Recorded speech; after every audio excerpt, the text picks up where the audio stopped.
Now, keep in mind that in the beginning of our journey, I had a crappy doctor.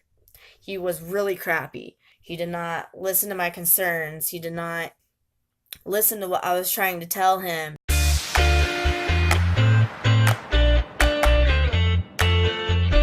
Hey guys, what's up?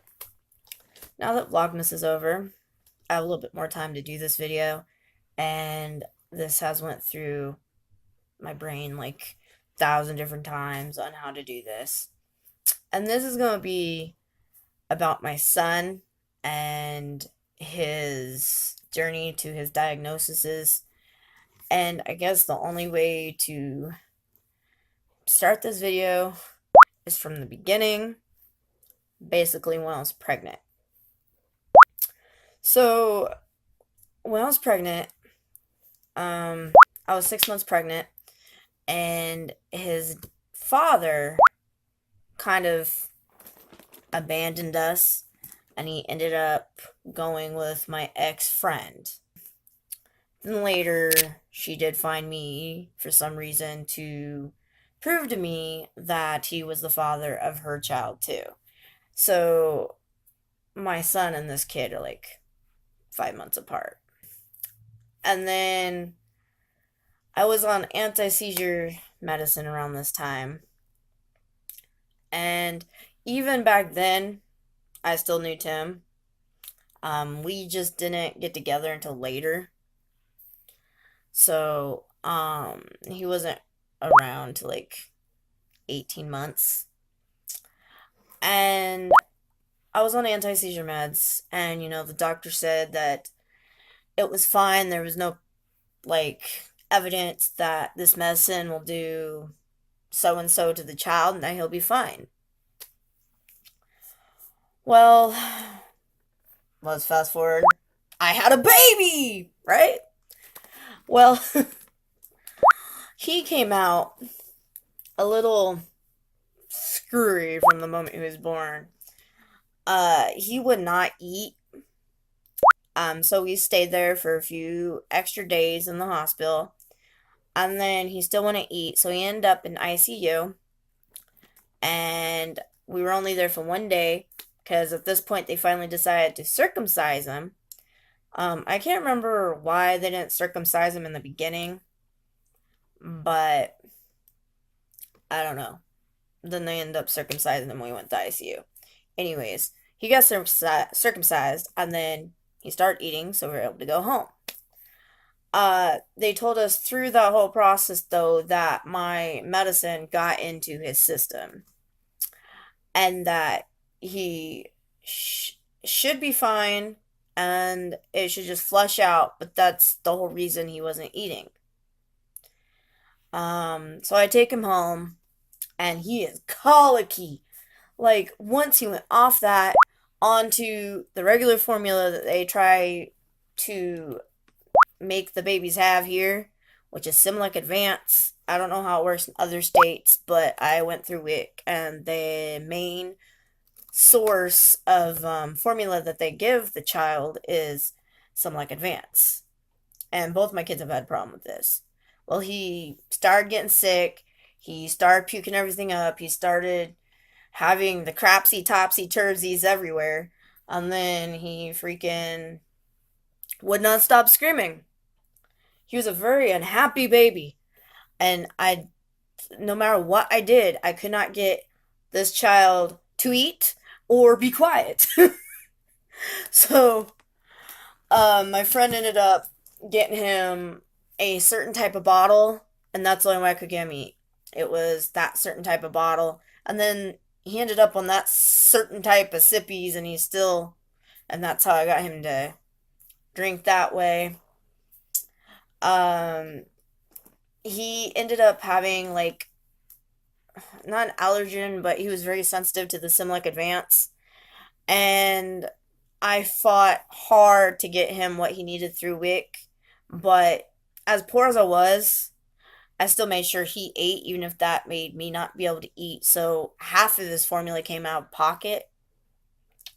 And then we found a way to get the kid to quit screaming so much, and he had to be swaddled. But if you unwrapped him Oh, buddy. And it was always like at nighttime. So I was always alone. Like nobody was around me around this time. And he would just keep screaming and screaming and screaming all the way up until 4 months. But believe me, people, the screams did not end there. He's still a screamer, just not as long and frequent. But he's a screamer. Anyway, around 10 months, they finally gave him the formula he needed. No matter how many doctor's notes and what I got to show that he needed certain formula to find out what the heck it was, they were not working with me. And it's kind of sad that when you have a kid like that, that they just don't care. Or they have regulations that prevents the special kids from getting what they need.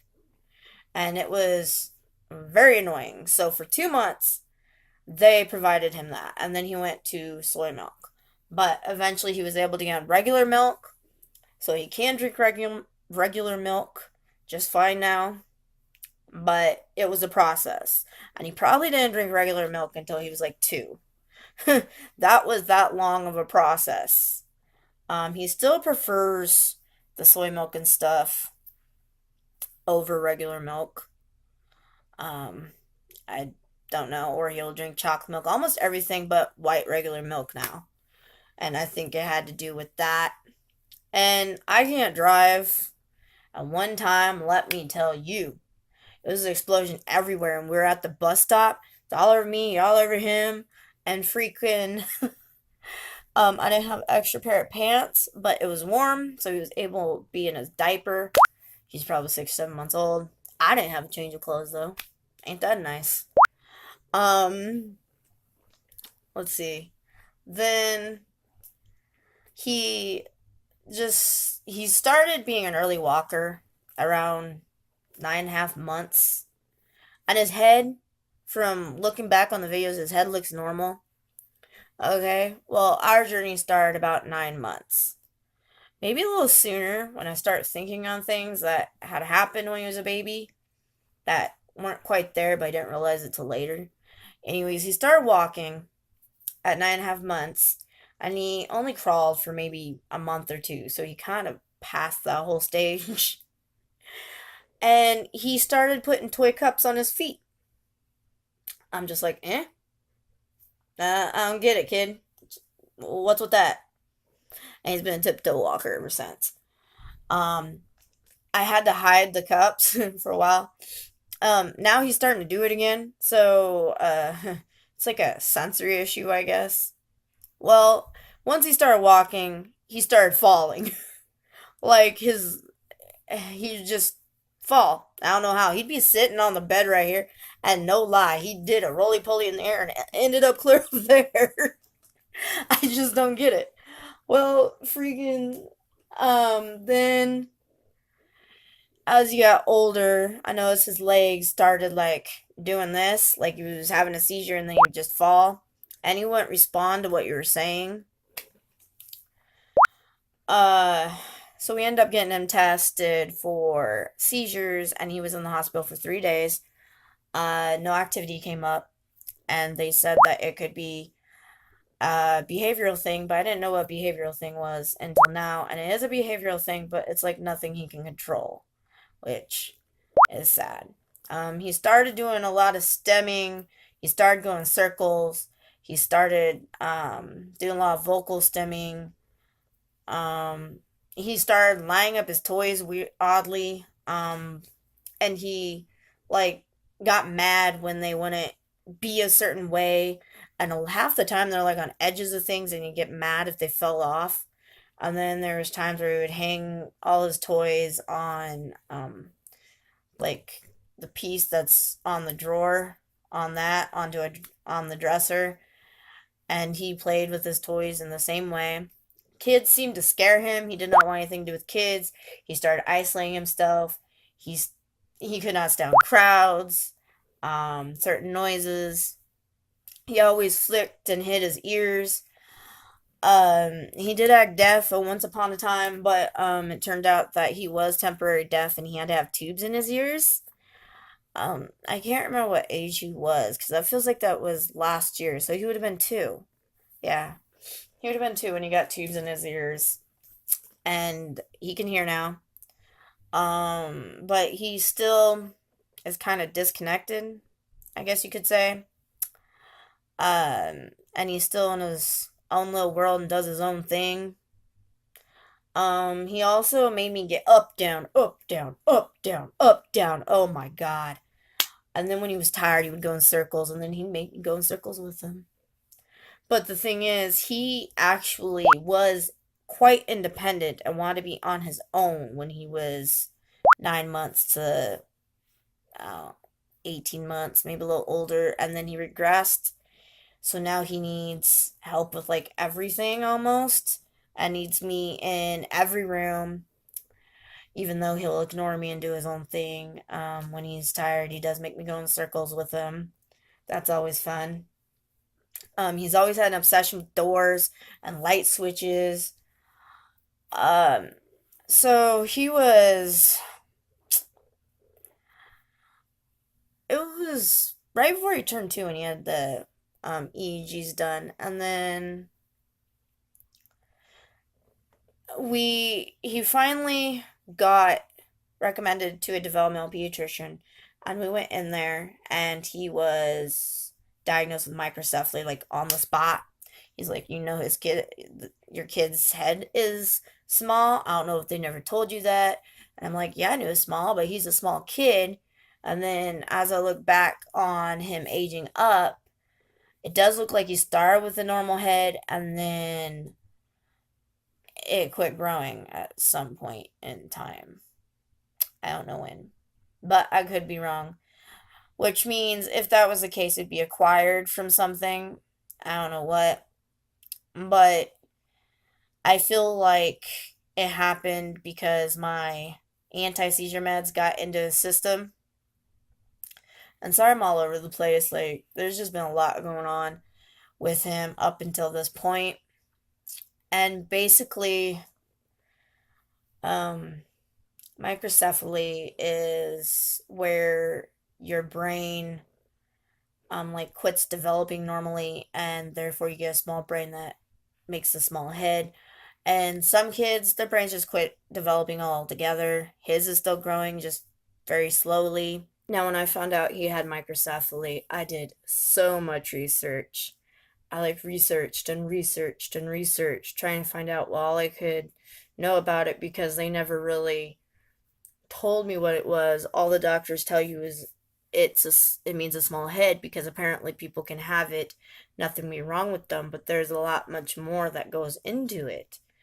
Especially how it says when you look it up, the definition of it is that the brain quit developing normally. But I guess doctors try not to scare you, and it started being a big problem with my son, which could be the condition that could be the problem behind all of his other conditions, including autism. Um, I mean, he may not got it from my genes. He could have got from microcephaly because microcephaly can cause these issues. Um, and all this information that was going through my mind at the time, it was like I was drowning underwater and I couldn't breathe. I had so much input that I just wanted to melt down. In fact, I may have melted down once or twice. There's just so much that was going with it, and all the problems that my son was having, this condition can cause. But nobody put that into perspective, and, it was like, hey, this could be why. I mean, he had a lot of these problems before we even seen the developmental pediatrician, but he played a lot of it off until finally my son was diagnosed with autism. And then he was just like, hey, there must be more to this. And now he's having more genetic testing done. So he's had an MRI. And luckily, the structure of his brain is fine. It can cause poor weight gain and growth, which my son had a hard time gaining weight, and I had to do a lot to improve his weight. He finally made up to 30th percentile, and he was in the 8th or lower. Poor appetite or feeding. He never wants to eat. Difficult with movement and balance. He has a hard time with both of these because he's flat-footed and a bunch of other stuff. Abnormal muscle tone, too loose or too tight. He has hypotonia, so his muscles are too loose. Speech delays, mild to severe learning disabilities. Some children with microcephaly also have other medical problems such as very short stature or dwarfism, facial deformities, seizures, vision and hearing problems, joint deformities, children with Zika infection. There's all these different things that can be caused by microcephaly, and he's on a lot of them. So they should have looked more into it. It's considered a rare neurological condition and a birth defect. And it's caused him a lot of problems, and I'm not sure how he got it, but they're going to be doing a lot of testing, so I'm not even sure if they'll know how he got it. But to me, I feel like it was the medicine in the system. Now, also when he was like 9 months and up, because I think that's when other stuff started happening, he started having these massive breathing attacks, and he could not breathe. I would like give him his nebulizer, inhaler. Well, my inhaler, he didn't have one at the time, and nothing was working. He could not breathe. I guess the nebulizer finally worked because by the time we got him in the hospital, he was able to control some of that breathing, but it was so bad that he was red in the face. Now, keep in mind that in the beginning of our journey, I had a crappy doctor. He was really crappy. He did not listen to my concerns. He did not listen to what I was trying to tell him. He acted like he just wanted the appointment to be over, so he just asked me questions, cut me off, kind of like pushed you out the door type of thing. And since he wasn't concerned, I thought, hey, he's the doctor, he should know. Well, as my son started getting worse and worse and worse, I ended up pulling him out of that doctor about, I'll say 18 months, no, close to 2. I know that. And the doctor we have now, I love her. She's the reason that he got his inhalers. She's the reason that he got his speech therapy, that he got in the developmental pediatrician, that he got the physical therapy and the occupational therapy, because the stuff that I thought was normal, she's like, it wasn't right. He was delayed on pointing.